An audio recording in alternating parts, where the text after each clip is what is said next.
In the chill of Fawkes' perpetual twilight, Bella Swan had found her haven among the supernatural denizens who lurked beneath its eternally clouded skies. She was bound to Edward Cullen by a love as profound as it was perilous, but their union was not without its challenges. The arrival of Jacob Black's pack of werewolves had brought both conflict and intrigue into their lives, and now, as the full moon approached, tensions simmered like the heated breath of the wolves themselves. Bella sat on the porch of her new home, a quaint cottage nestled in the woods beyond Fawkes. She watched as Edward, his eyes glinting gold in the dusk, engaged in a tense conversation with Sam Uli, the alpha wolf and Jacob's friend. The two seemed on edge, their postures rigid, as they stood beneath the ancient maple that towered over the yard. Bella's heart fluttered with unease. She knew the wolves were there to discuss the upcoming full moon, when they would transform and hunt down any vampires who dared to enter their territory. Edward turned his gaze towards her, sensing her anxiety. His lips curved into a soft smile, but it did little to alleviate her concerns. She knew he disapproved of the wolves' methods, yet understood their necessity. After all, the Volturi, the ruthless vampire coven that ruled over them all, had decreed that any vampires found outside their territory would be considered rogue and eliminated without mercy. As Sam and Edward continued their discussion, Bella's thoughts drifted to Jacob. She missed him dearly. His warm, earthy presence had been absent from her life since he'd revealed his secret to her, but she understood why he'd kept it hidden. The knowledge that he was a werewolf, bound by ancient traditions and an oath to protect Fawkes from vampires, would have changed everything between them. Suddenly the air shifted, and Bella caught a whiff of something familiar, musky, wild, and undeniably Jacob. She turned her head just as he stepped out of the woods, his tall frame silhouetted against the fading light. His dark hair was windswept, and his eyes burned with an intensity that made her heart skip a beat. "Bella," he said softly, approaching her with caution. He knew Edward would scent him on her, but they'd reached an unspoken truce. Jacob wouldn't reveal Bella's secret, and Edward wouldn't antagonize him unnecessarily. Bella stood up to greet him, her eyes flicking towards Edward and Sam. "I missed you," she whispered, leaning in to hug him tightly. Jacob hesitated for a moment before wrapping his arms around her, inhaling deeply as he did so. "I've been thinking about you," he murmured against her ear, his voice sending shivers down her spine. She felt the heat radiating from his body, and it stirred something within her, a longing she hadn't realized existed until that moment. Jacob pulled back slightly, his gaze locked onto hers. There was an electricity between them, palpable and undeniable, and Bella felt her cheeks flush with warmth. She knew Edward was watching them, but she couldn't look away from Jacob's intense stare. Sam cleared his throat, breaking the spell that had fallen over them. "We should get going," he said gruffly, turning towards the woods. "The moon will be full soon." Jacob nodded, his eyes never leaving Bella's. "I'll see you soon," he promised softly before jogging off after Sam, disappearing into the trees. Bella stood alone on the porch, her heart racing and her mind churning with thoughts of Jacob. She couldn't deny the pull she felt towards him, nor could she ignore the guilt that plagued her for feeling it. Her love for Edward was steadfast and true, but there was something about Jacob, his raw power, his unyielding protectiveness, his sheer wolfishness, that set her aflame. Over the next few days, Bella found herself anticipating Jacob's visits with an almost desperate longing. Each time he appeared at her doorstep, she felt a thrill run through her veins, like electricity coursing along her skin.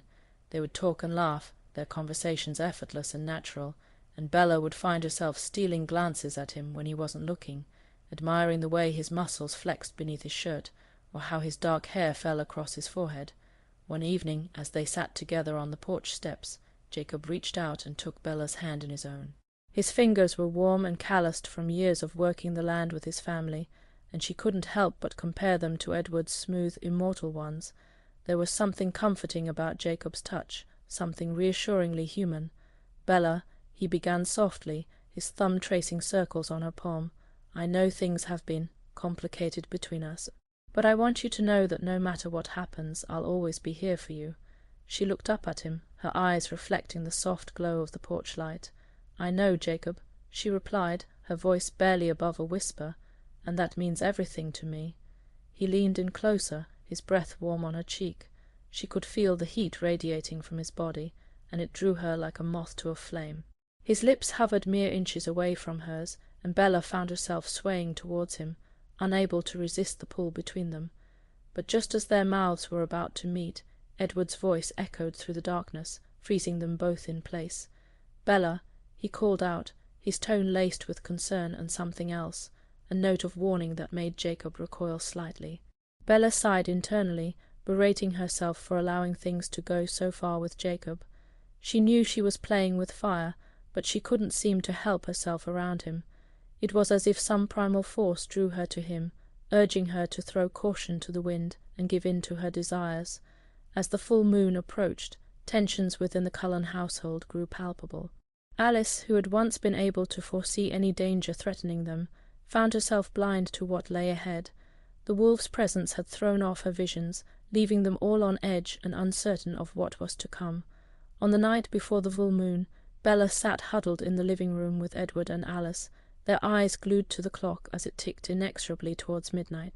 They knew that once the moon reached its zenith, Jacob and his pack would transform, their bodies contorting and shifting until they became something else entirely, powerful, fearsome creatures bound by ancient magic and driven by an insatiable hunger for blood. At precisely 12 o'clock, Alice gasped suddenly, her eyes wide with shock. "Bella," she whispered, turning towards her cousin with a look of disbelief on her face, you're going to change." Bella stared at Alice, confusion etched onto her features. "What do you mean? I can't change into anything. I'm not a vampire or a werewolf." Alice shook her head, cutting Bella off mid-sentence. "No, Bella," she said urgently. "You're going to change into something else entirely, something human." Edward leaned forward, his eyes narrowing as he studied Alice's face. "What are you seeing?" he demanded, a note of concern in his voice.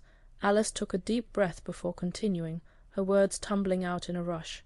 "Bella is going to transform when the moon reaches its peak tonight.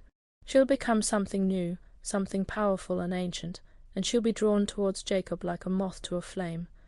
Bella gasped, her heart racing as Alice's words sank in. She knew that something had been building between her and Jacob, some unseen force drawing them together, but she'd never imagined it could manifest itself in such a way. Edward stood up abruptly, his eyes flashing with anger and disbelief. "That's impossible," he spat, pacing back and forth across the room like a caged animal. "Bella is human. She can't transform into anything." Alice shook her head sadly. "I don't know how or why it's happening, but I've seen it, Edward. Bella is going to change tonight, and there's nothing we can do to stop it." As the clock ticked ever closer to midnight, Bella felt a strange sensation beginning to stir within her, a warmth that started in the pit of her stomach and radiated outwards, filling every fibre of her being with an unfamiliar energy. She felt alive, electric, like she was standing on the precipice of something profound and life-altering. At precisely 1 minute past midnight, the sensation became too much to bear. Bella doubled over, clutching at her midsection as waves of heat coursed through her body. She heard Edward shout her name, felt his arms wrap around her, but everything else seemed to fade away, replaced by a symphony of howls that echoed through her mind like thunder. And then, as suddenly as it had begun, the pain subsided, leaving Bella feeling changed, different somehow, though she couldn't quite put her finger on what exactly had happened.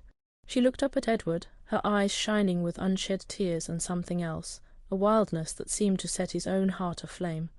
Without a word, they both knew where they had to go.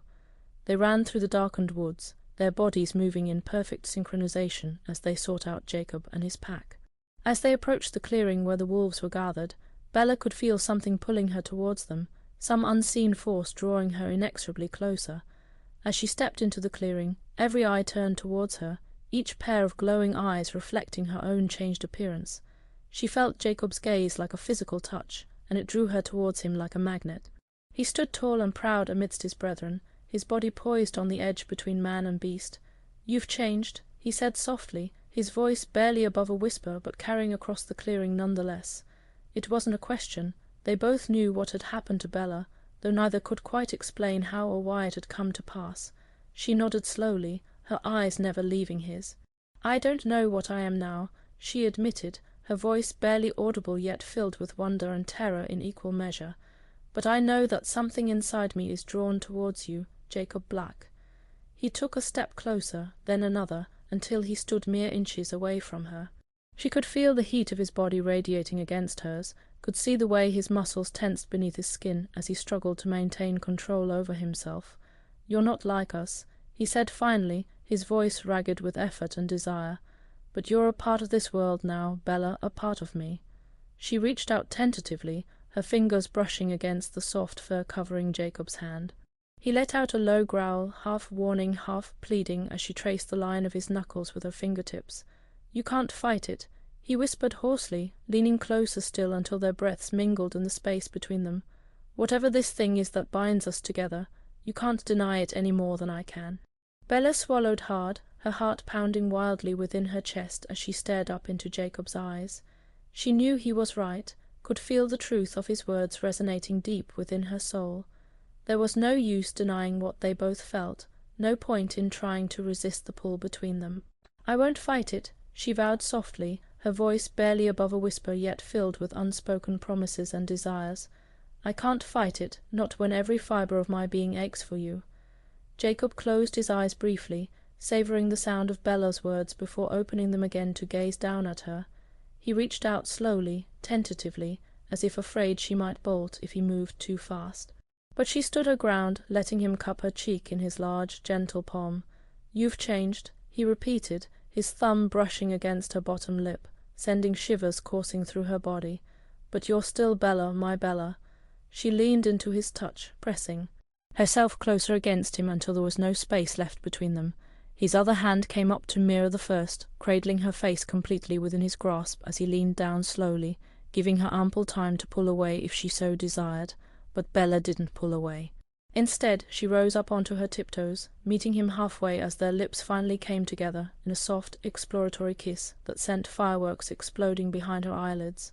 It was unlike anything she'd ever experienced before, not like the desperate, hungry kisses shared with Edward, nor the tentative, explorative ones exchanged with Mike Newton. This kiss was something else entirely, something deeper and more profound than anything Bella could have imagined possible.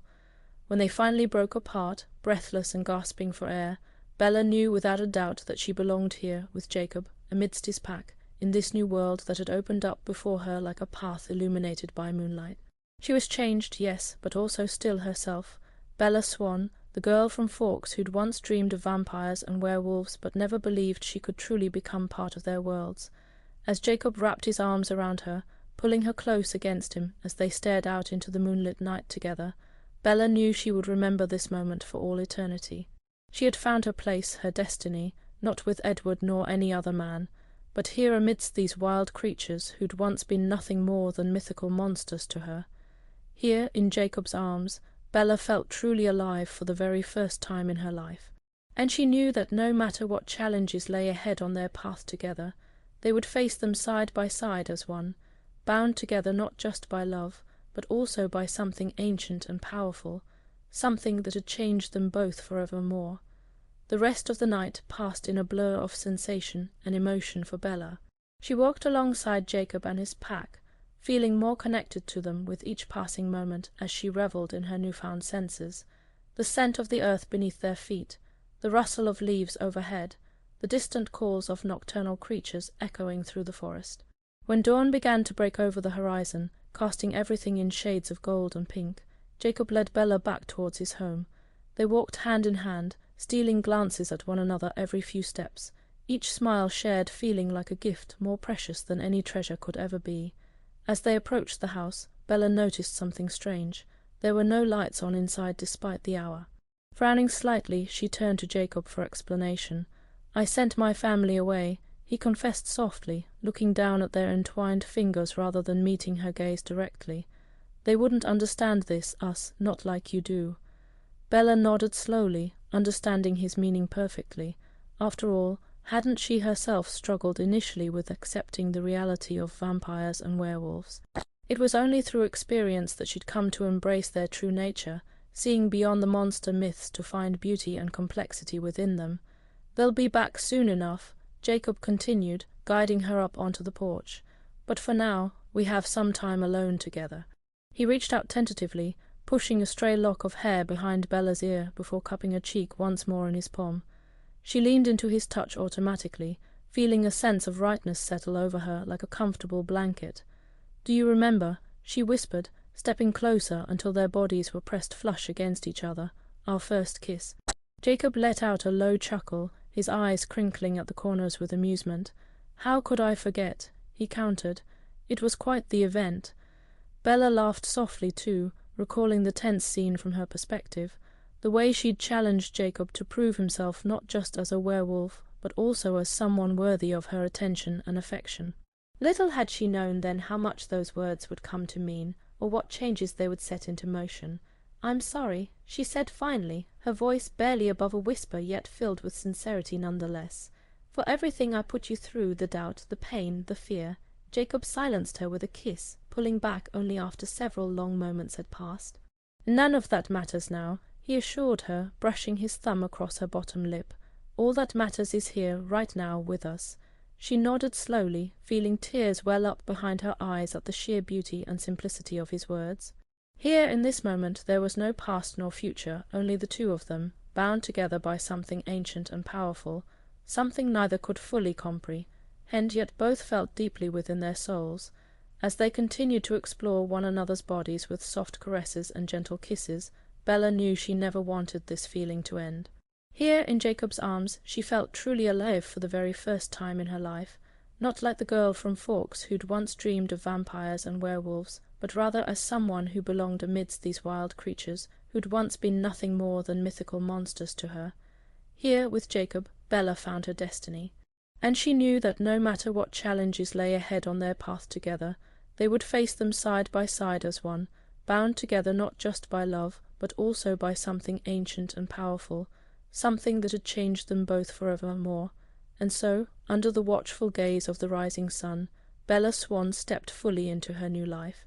Gone were the fears and doubts that had once plagued her, replaced instead by a sense of peace and belonging unlike anything she'd ever known before. For here, amidst these wild creatures who'd once been nothing more than mythical monsters to her, Bella found her home, her heart, her forever. And she knew with every fibre of her being that she would never again let go of this gift that had been bestowed upon her so miraculously, so unexpectedly, so perfectly.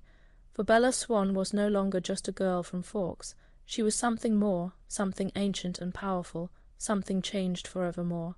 In the days that followed, Bella settled into her new life with Jacob and his pack. She learned their ways, exploring the depths of her own newly awakened senses alongside them, as they hunted together under the moon's silver light, or lounged away lazy afternoons beneath the dappled shade of ancient trees. Through it all, Bella never once doubted the path she'd chosen for herself. Oh, there were moments of fear and uncertainty, certainly, times when she questioned whether she could truly adapt to this new existence, or if perhaps she might prove a danger to those around her still struggling with their own beastly natures.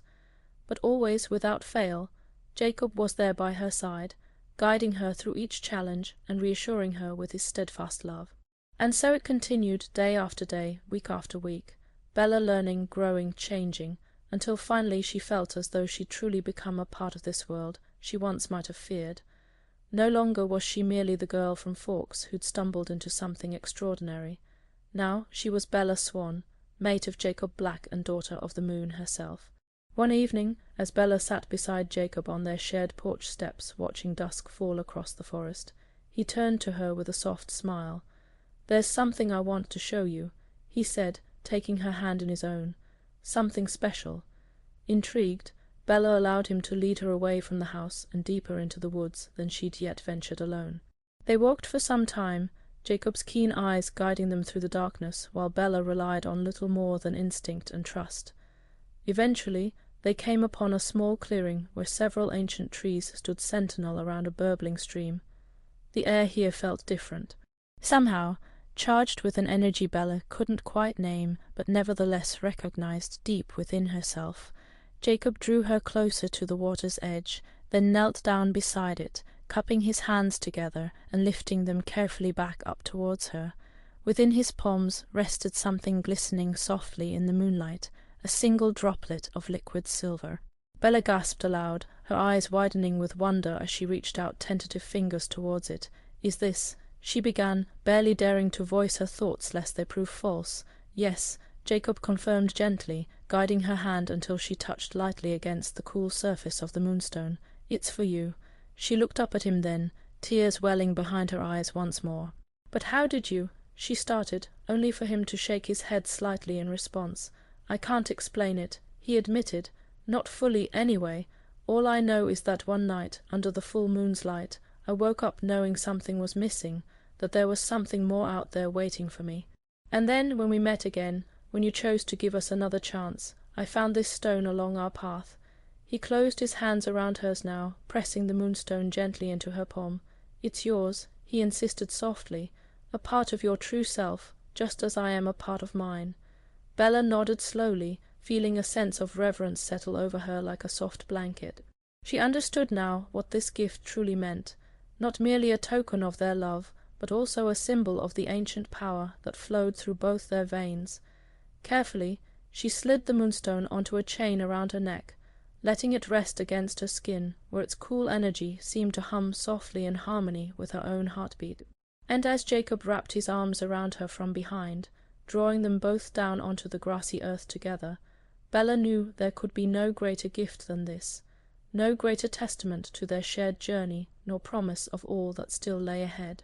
For here, beneath the watchful gaze of the full moon, Bella Swan stood at last as who she truly was, not merely a girl from Forks any more, but something more, something ancient and powerful, something changed forevermore.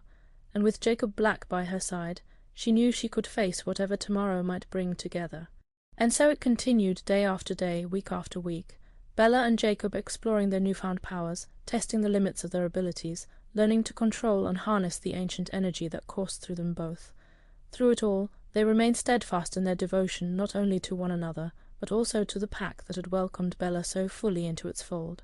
Yet even amidst such joy and contentment, shadows still lurked at the edges of their world, for though the Black family might accept Bella now as one of their own, there were others beyond these woods who would never understand nor forgive what she had become. Still, neither Bella nor Jacob allowed such fears to dim the light of their love or dampen the spirit that bound them together so closely. Instead, they faced each challenge head-on, united in purpose and resolve, determined to protect both themselves and those they held dearest at any cost necessary. And so it was that one fateful night, as Bella lay curled against Jacob's side beneath a blanket of stars, she felt something shift deep within her consciousness, a sudden tension, a sense of foreboding. Instantly alert, she sat up beside him, scanning the darkness around them with keen eyes. "What is it?" Jacob asked instantly, sensing her sudden change in demeanour. I'm not sure," Bella admitted slowly, frowning slightly as she tried to put words to the strange sensation prickling along her spine. "But something's out there." Together, they rose from their makeshift bed, hands entwined for comfort and support alike. As one, they stepped forward into the night, ears pricked for any sign of danger or disturbance at. First all seemed quiet, too quiet perhaps. Then, ever so faintly, Bella caught sight of something moving through the shadows ahead, a figure familiar yet strange, somehow twisted out of shape and form. "It can't be." She breathed aloud, only to have Jacob squeeze her hand gently in agreement. "Yes," he confirmed softly, "it is." Together, they moved forward once more, each step measured and precise as they closed the distance between themselves and the figure that awaited them. With every stride, Bella felt her heart pound ever louder within her chest, even as her senses heightened, readying for whatever might come next. Finally they stood face to face with him, Edward Cullen, once beloved brother to Jacob, now transformed into something far darker and more dangerous. His eyes burned cold and calculating beneath the moonlight, his lips curled back into a sneer that bared teeth still sharp despite their newfound immortality. "You shouldn't have come here," he spat venomously at Bella, taking a threatening step closer. "You shouldn't exist." She held her ground nonetheless, meeting his glare with one steady and sure of herself. "And yet I do," she retorted evenly, "just as you once existed too, before you chose this path." For an instant something flickered within Edward's gaze, a memory perhaps, or maybe merely regret, but it passed swiftly, leaving only the icy fury behind. "You don't know what you're meddling with," he snarled, advancing again until barely a breath separated them now. "This world, this power, it's not meant for your kind." "And what of your kind?" Bella shot back defiantly. "The one that hunts and kills without remorse, that takes pleasure in causing pain and suffering." Edward laughed then, a harsh barking sound devoid entirely of humour or warmth. "You think you understand us because you've tasted our blood," he taunted cruelly, "because you bear the mark of this gift we possess." He reached out suddenly, fingers closing around Bella's throat before she could react. But even as panic surged through her veins, she felt something else too, a sensation pulsing beneath his touch, raw and untamed yet still undeniably alive. "Yes," she whispered, staring straight into Edward's eyes now despite the danger he posed, "because I know what it means to be changed by this power, to struggle against its darkness even while reveling in its light." For a moment time seemed to hold its breath around them, frozen tableau of predator and prey locked together, bound by forces greater than either could comprehend alone. Then, ever so slowly, Edward's grip loosened, his hand falling away from Bella's neck until it hung limp at his side once more. His expression had softened too, if only slightly, as he regarded her now with something almost approaching respect. "But you don't understand," he said again, voice barely above a whisper this time. "You can't possibly know what it truly means to be like us." "I may not understand your pain perfectly," Bella conceded gently, "but I know yours is not so different from mine after all. For we both have walked paths filled with darkness and light alike, struggling ever onward towards some greater purpose hidden just beyond our reach." Edward stood silent then, head bowed low as if lost in thought or memory, or perhaps merely defeated by the weight of their shared pasts. When finally he spoke again, his words carried none of the venom they'd borne before. "You truly believe this," he said at last, looking up to meet Bella's gaze once more, "that there might still be hope for us all?" She nodded solemnly in response. "There must be," she insisted softly but firmly. "Otherwise, why would I have been given this gift? Why brought together with you and your family if not to bridge the gap between our worlds?" For several heartbeats longer, Edward simply stood there, considering Bella's words as if turning them over within his mind like precious stones newly discovered. Then, ever so slightly, one corner of his mouth twitched upward into something almost resembling a smile. "You know," he said then, "there once was a time when I too believed such things possible, when I thought perhaps there might still be some small part of me left unsullied by this power we possess." He glanced away now, eyes scanning the darkened woods around them, as if seeking something lost long ago amongst the shadows. "I wish I could tell you that hope remains," he continued at length, voice barely audible even to Bella's keen ears. "But it does not for me anyway. My path is set now, carved deep into stone by choices made, and roads taken without turning back." "But yours need not be the same," Bella countered immediately, seizing upon Edward's words with fierce determination. "Not if you choose differently." He looked back to her then, expression unreadable once more save for perhaps a flicker of sadness lingering in his gaze. "Perhaps," he allowed softly after a moment's pause, "yet even so, it changes nothing between us now. We stand here on opposite sides still, hunter and hunted, predator and prey." "And yet you've spoken with me now," Bella pointed out gently but firmly nonetheless. "You've listened to my words without attacking first. That must mean something, yes." For several long breaths, Edward merely regarded her silently, his features giving nothing away of the thoughts or feelings churning within behind. "Perhaps it does," he conceded at length, voice barely above a whisper once more, "though I cannot promise what may come tomorrow, only that today, here now with you beneath this moonlight, today we might simply be two lost souls seeking understanding in the darkness." Bella offered him a small smile then, hope and resolve burning bright within her own eyes despite the shadowy circumstances surrounding them. "I'll take that as a start," she said softly, "and maybe, just maybe, there will be more such moments yet to come." Edward did not respond immediately, but neither did he dismiss Bella's words out of hand outright. Instead, he too regarded her steadily for several heartbeats longer still, before finally turning away without further comment. As he melted once more into the shadows from whence he'd come, Bella stood watching after him until nothing remained but empty woods and whispered memories. Then, with a heavy sigh born of equal parts relief and exhaustion, she too turned back towards home, steps measured, slow yet steady, heart afire still with purpose undeterred. For though much remained uncertain between them now, one truth at least held fast clear throughout. Come what may tomorrow or any day thereafter, Bella Cullen would never cease striving forward upon her chosen path. No matter how dark the night, nor twisted the road winding ever onward, through